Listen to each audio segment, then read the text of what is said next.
ሻሎም ቅዱሳን የእግዚአብሔር ሰላምና ጸጋ ይብዛላችሁ።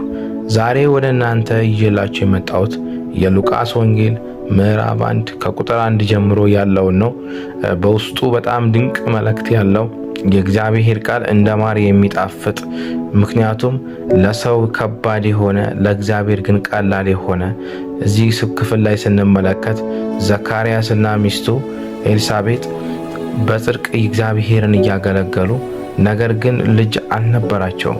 እግዚአብሔር ግን ሊያስቃቸው በእነሱ ላይ አይሆንም አይቻልም ብለው የደመደሙትን ነገር እግዚአብሔር ያስገረመበት ክፍል ነው።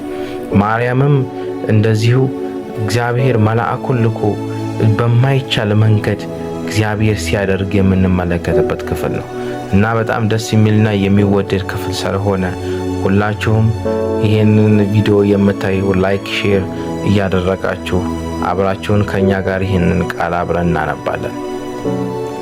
እንዲህ ይላል ከቁጥር 1 ጀምሮ ያለው ቃል። የከበርክ ቴዎፍሎስ ሆይ ከመጀመሪያው በዓይን ያዩትን የቃሉን አገልጋዮች የሆኑት እንዳስተላለፉልን በይሁዳ ንጉሥ በሄሮድስ ዘመን ከአብይ ክፍል የሆነ ዘካርያስ የሚባል አንድ ካህን ነበረ ይላል። ሚስቱም ከአሮን ልጆች ነበረች፣ ስሟም ኤልሳቤጥ ነበረ። ሁለቱም በጌታ ትእዛዝና ሕግጋት ሁሉ ያለ ነቀፋ እየሄዱ በእግዚአብሔር ፊት ጻድቃን ነበሩ። ኤልሳቤጥም መካን ነበረች፣ ልጅም አልነበራቸውም። ሁለቱም በዕድሜያቸው አርጅተው ነበረ። እርሱም በክፍሉ ተራ በእግዚአብሔር ፊት ሲያገለግል እንደ ካህናት ሥርዓት ወደ ጌታ ቤተ መቅደስ ገብቶ ለማጠን ዕጣ ደረሰበት። በዕጣንም ጊዜ ሕዝቡ ሁሉ በውጭ ቆመው ይጸልዩ ነበረ። የጌታ መልአክ በዕጣኑ መሠዊያ ቀኝ ቆሞ ታየው። ዘካርያስም ባየው ጊዜ ደነገጠ፣ ፍርሃትም ወደቀበት። መልአኩም እንዲህ አለው፣ ዘካርያስ ሆይ ጸሎትህ ተሰምቶአልና አትፍራ። ሚስትህ ኤልሳቤጥም ወንድ ልጅን ትወልድልሃለች፣ ስሙንም ዮሐንስ ትለዋለህ። ደስታና ተድላም ይሆንልሃል፣ በመወለዱም ብዙዎች ደስ ይላቸዋል። በጌታ ፊት ታላቅ ይሆናል። የወይን ጠጅና የሚያሰክር መጠጥ አይጠጣም። ገናም በእናቱ ማኅፀን ሳለ መንፈስ ቅዱስ ይሞላበታል። ከእስራኤል ልጆች ብዙዎች ወደ ጌታ ወደ አምላካቸው ይመልሳል። እርሱም የተዘጋጁትን ሕዝብ ለጌታ እንዲያሰናዳ የአባቶቻችን ልብ ወደ ልጆች የሚታዙትንም ወደ ጻድቃን ጥበብ ይመልስ ዘንድ በኤልያስ መንፈስ ኃይል በፊቱ ይሄዳል። ዘካርያስም መልአኩን እኔ ሽማግሌ ነኝ፣ ሚስቴም በዕድሜዋ አርጅታለችና ይህ በምን አውቃለሁ አለው። መልአኩ መልሶ እኔ በእግዚአብሔር ፊት የምቆመው ገብርኤል ነኝ፣ እንድነግርህም ይችንም የምሥራች እንድሰብክልህ ተልኬ ነበረ። እነሆ በጊዜው የሚፈጸም ቃሌን ስላላመንህ ይህ ነገር እስከሚሆን ቀን ድረስ ዲዳ ትሆናለህ፣ መናገርም አትችልም አለው። ሕዝቡም ዘካርያስን ይጠብቁ ነበረ። በቤተ መቅደስ ውስጥ ስለዘገየ ይደነቁ ነበረ። በዕጣንም ጊዜ ሊነግራቸው አልቻለም። በቤተ መቅደስም ራእይ እንዳየ አስተዋሉ። እርሱም ይጠይቅሳቸው ነበረ፣ ዲዳም ሆኖ ኖረ። የማገልገሉም ወራት ሲፈጸም ቤቱ ሄደ። ከዚያም ወራት በኋላ ሚስቱ ኤልሳቤጥ ጸነሰች። ነፈቀታዬን ከሰው መካከል ያስወገደልኝ ዘንድ ጌታ በተመለከተበት ወራት እንዲህ አድርጎልኛል ስትል ራሷን 5 ወር ሰወረች። በ6ኛው ወር መልአኩም ገብርኤል ናዝሬት ወደምትባል ወደ ገሊላ ከተማ ከዳዊት ወገን ለሆነው ዮሴፍ ለሚባል ሰው ወደ ታጨች ወደ አንዲት ድንግል ከእግዚአብሔር ዘንድ ተላከ። የድንግሊቱም ስም ማርያም ነበረ። መልአኩም ወደ እርሷ ገብቶ ደስ ይበልሽ፣ ጸጋን የሞላብሽ ሆይ ጌታ ከአንቺ ጋር ነው፣ አንቺ ከሴቶች መካከል የተባረክሽ ነሽ አላት። እርሱም ባየችው ጊዜ ከንግግሩ በጣም ደነገጠችና ይህ እንዴት ያለ ሰላምታ ነው ብላ አሰበች። መልአኩም እንዲህ አላት፣ ማርያም ሆይ በእግዚአብሔር ፊት ጸጋን አግኝተሻልና አትፍሪ። እነሆም ትጸንሻለሽ፣ ወንድ ልጅም ትወልጃለሽ፣ ስሙንም ኢየሱስ ትይዋለሽ። እርሱም ታላቅ ይሆናል፣ የልዑል ልጅም ይባላል። ጌታ አምላክም የአባቱን የዳዊት ዙፋን ይሰጠዋል፣ በያዕቆብ ቤትም ላይ ለዘላለም ይነግሣል፣ ለመንግሥቱም መጨረሻ የለውም። ማርያምም መልአኩን ወንድ ስለማላውቅ ይሄ እንዴት ይሆናል አለችው። መልአኩም መልሶ እንዲህ አላት፣ መንፈስ ቅዱስ በአንቺ ላይ ይመጣል፣ የልዑል ኃይል ይጸልይልሻል። ስለዚህ ደግሞ ከአንቺ የሚወለደው ቅዱስ የእግዚአብሔር ልጅ ይባላል። እነሆ ዘመድሽ ኤልሳቤጥ እርሷ ደግሞ በእርጅናዋ ወንድ ልጅን ጸንሳለች። ለእርሷ መካን ትባል ለነበረች ይህ 6ኛዋ ወር ነው። ለእግዚአብሔር የሚሳነው ነገር የለም አላት። ማርያምም እነሆኝ የጌታ ባሪያ፣ እንደ ቃልህ ይሆንልኝ አለች። መልአኩም ከእርሷ ሄደ። ማርያምም በዚያ ወራት ተነስታ ወደ ተራራማው አገር ወደ ይሁዳ ከተማ ፈጥና ወጣች። ወደ ዘካርያስ ቤት ገብታ ኤልሳቤጥ ተሰላምታቻትና ኤልሳቤጥም የማርያም ሰላምታ በሰማች ጊዜ ጽንሱ በማኅፀኗ ውስጥ ዘለለ። በኤልሳቤጥም መንፈስ ቅዱስ ሞላባት። በታላቅ ድምፅ ጮኻ እንዲህ አለች፣ አንቺ ከሴቶች መካከል የተባረክሽ ነሽ፣ የማኅፀንሽም ፍሬ የተባረከ ነው።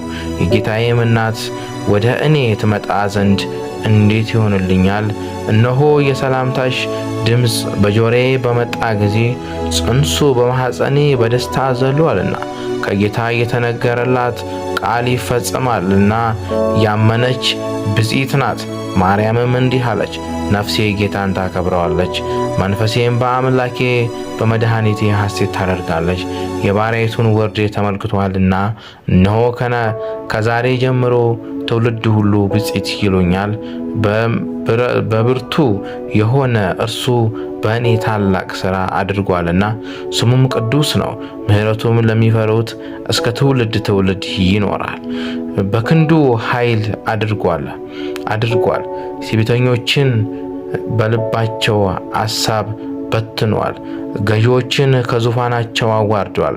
ትሑታንን ከፍ አድርጓል። የተራቡትን በበጎ ነገር አጥግቧል። ባለጠጎችን ባዶአቸውን ሰዷቸዋል።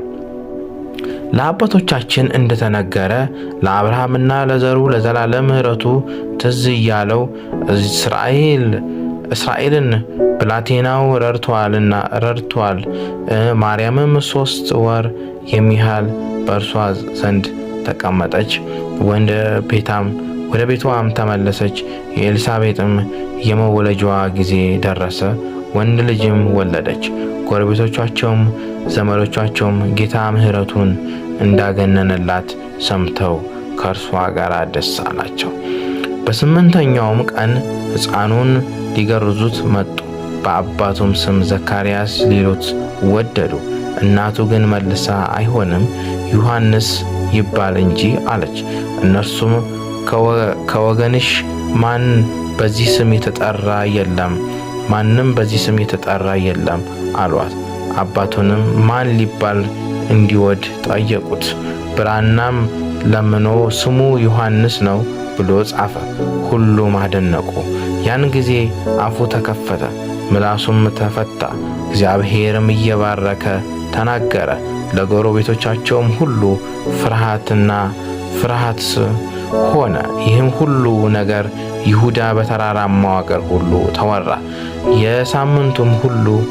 የሰሙትም ሁሉ እንኪያ ይሄ ሕፃን ምን ይሆን እያሉ በልባቸው አኖሩት። የጌታ እጅ ከእርሱ ጋር ነበረችና። አባቱ ዘካርያስ መንፈስ ቅዱስ ሞላበትና ትንቢት ተናገረ፣ እንዲህም አለ፣ የእስራኤል ጌታ አምላክ ይባረክ፣ ጉብኝቶ ለሕዝቡ ቤዛ አድርጓልና ከጥንት ጀምሮ በነበሩት በቅዱሳን ነቢያት አፍ እንደተናገረ በብላቴናው በዳዊት ቤት የመዳን ቀንድና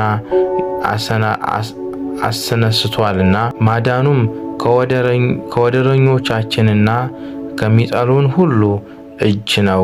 እንደዚህ ለአባቶቻችን ምሕረት አደረገ። ለአባቶቻችን ለአብርሃም የማለውን መሐላውን ቅዱስ ኪዳኑን አሰበ።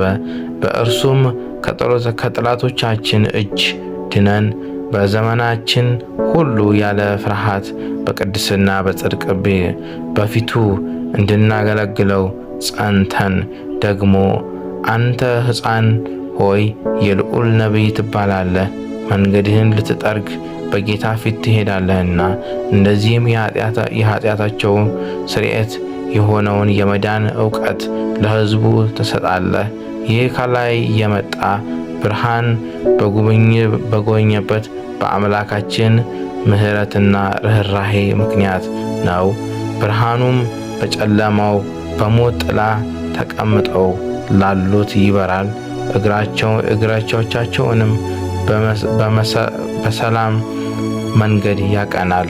ሕፃኑም አደገ፣ በመንፈስ ጠነከረ፣ ለእስራኤል እስከ ታየበት ቀን ድረስ በምድረ በዳ ኖረ።